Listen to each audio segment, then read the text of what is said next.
Distinguished speakers of parliament, dear fellow parliamentarians, dear national coordinators. It gives me a great pleasure to address you today. I'm also hugely pleased with the fact that the session of the Southeast European cooperation process is my first international activity outside of Montenegro in my capacity of the President of the Parliament, especially given the significance that we attach to this regional form of cooperation. Montenegro, as a participant of the Southeastern cooperation process for already 15 years, and as the future presiding country, is strongly committed to the CECP of security, economy, justice, home affairs, the fight against corruption and organized crime, as well as promoting cultural and social cooperation.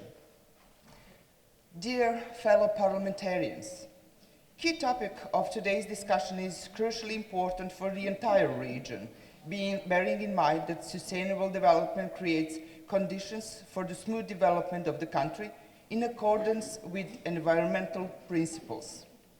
Our joint aspiration is to fulfill the needs of the current generation while preserving our economic and natural resources at the same time, so that the next generation could use them.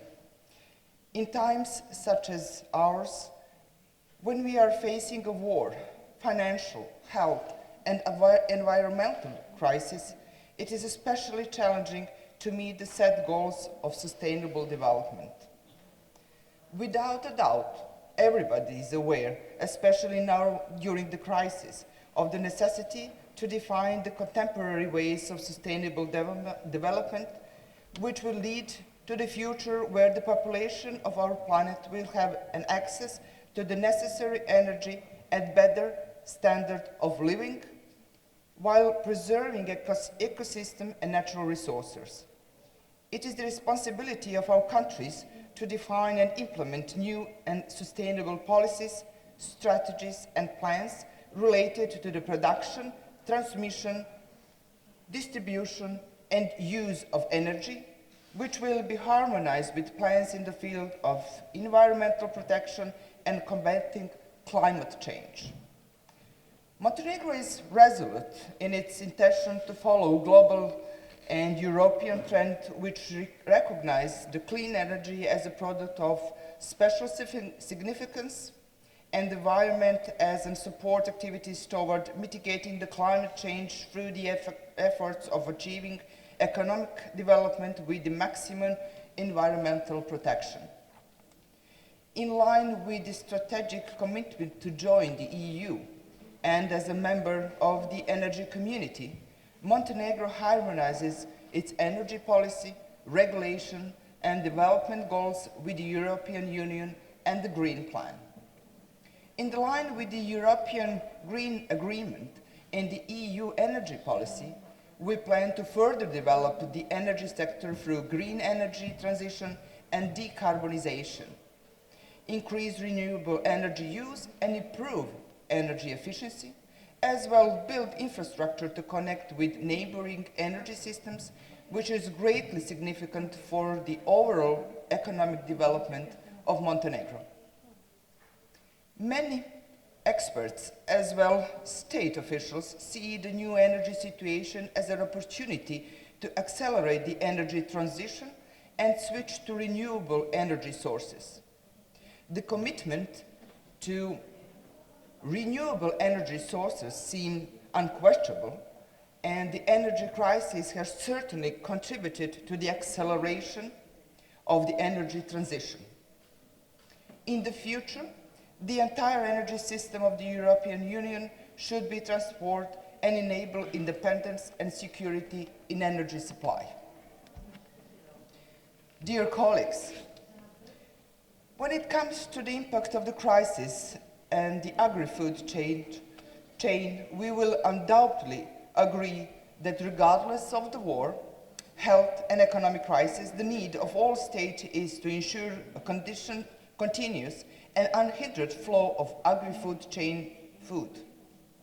During the pandemic of COVID-19, some countries have some difficulties with the supply of agricultural products. However, Montenegro was part of the so-called Green Corridor, through which agricultural products were transported freely as a priority commodity. As we all know, the war in Ukraine caused global disturbances in the main food markets, so as the decline in purchasing power in national markets. However, Montenegro did not impose restrictions on trade of any kind, and on the other hand, it discovered alternative markets. Rising input prices in some sectors caused a drop in production below the economically justified level, and the additional reduced consumption led to significant disruptions in production, which caused financial problems for producers. In order to take timely measures and create conditions for the normal functioning of the market intervention temporary measures have been introduced, stabilizing the income of agricultural producers. We conclude that target and coordinated action is necessary, which means that countries need to keep their agricultural markets open, predictable, and transparent, not to accumulate stocks or impose unjustified restrictions on the export of agricultural and food products. It is crucial to strengthen long-term resilience. In view of that, it is necessary for the international financial situations to assist in mitigating the effects of global shortages and addressing problems in the key products supply chain. We can conclude that all our countries' goals is to provide sufficient amounts of energy in the economically and environmentally acceptable manner, uninterrupted supply of agricultural and fruit products, as well as to reach an agreement between the economy and the environment. Montenegro will continue to contribute at the national, regional, and global levels within its development priorities and work diligently to meet the obligations of the EU accession process, as well as make policy decisions based on sustainable and mutually integrated valuation of human, social, natural, and economic resources. We express our readiness to further strengthen our commitment to the development of the energy sector on the principles of sustainable development, with maximum preservation of the environment and reduction of the negative impact on the climate, together with the partner countries of Southern East Europe. In such challenging times, we need intensive cooperation more than ever. Dear colleagues, after reviewing the very important topic, which I am very familiar with, being a holder of master degree of ecology and environmental protection, allow me to inform you, as the President of the Parliament of a country which, after Greece, will hold the presidency of the Southern East European cooperation process, about the areas that we have identified as priorities of the Montenegrin presidency. During our future one-year presidency, we will focus on strengthening security cooperation, protecting human rights, rule of law and strengthening democratic institutions, improving economic cooperation and infrastructure connectivity, green transition, further mitigating and overcoming health, economic and other impacts of the COVID-19 pandemic, and European integration of aspirant countries from the region of Southern East Europe.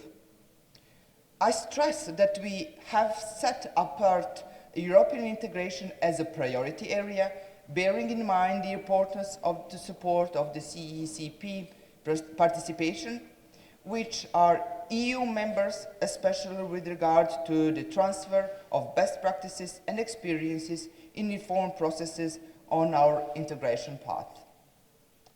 Dear colleagues, it is obvious that another difficult period is coming, when we are going to face problems such as providing food and energy products, but also maintaining stability. I believe that the experience of regional initiative and their role are particularly important during the times of crisis, when it's expected that this and similar fora will provide, through an open dialogue, the solutions for the benefits of the citizens of our entire region. I personally think that solidarity is the key and the main principle which should bring us together and guide us in a time of crisis. For this reason, I call on all CECP participants to show solidarity and cooperate so that through our synergy we would be able to overcome the emerging challenges and prevent situations where possibly we would have closed borders for the flow of goods among our countries of this initiative. Montenegro, as the future presiding country, will do its best to live the spirit of solidarity and unity among participants of the regional forum. I'm positive that we will be able to achieve this. Dear colleagues, we are looking forward to the opportunity to host you in Montenegro next year on the 10th session of the CECP Parliamentary Assembly. We will be most honored to be your hosts and to further recognize the importance of this type of regional cooperation and to continue constructive dialogue on the strengthening political, economical, and security cooperation. Thank you all.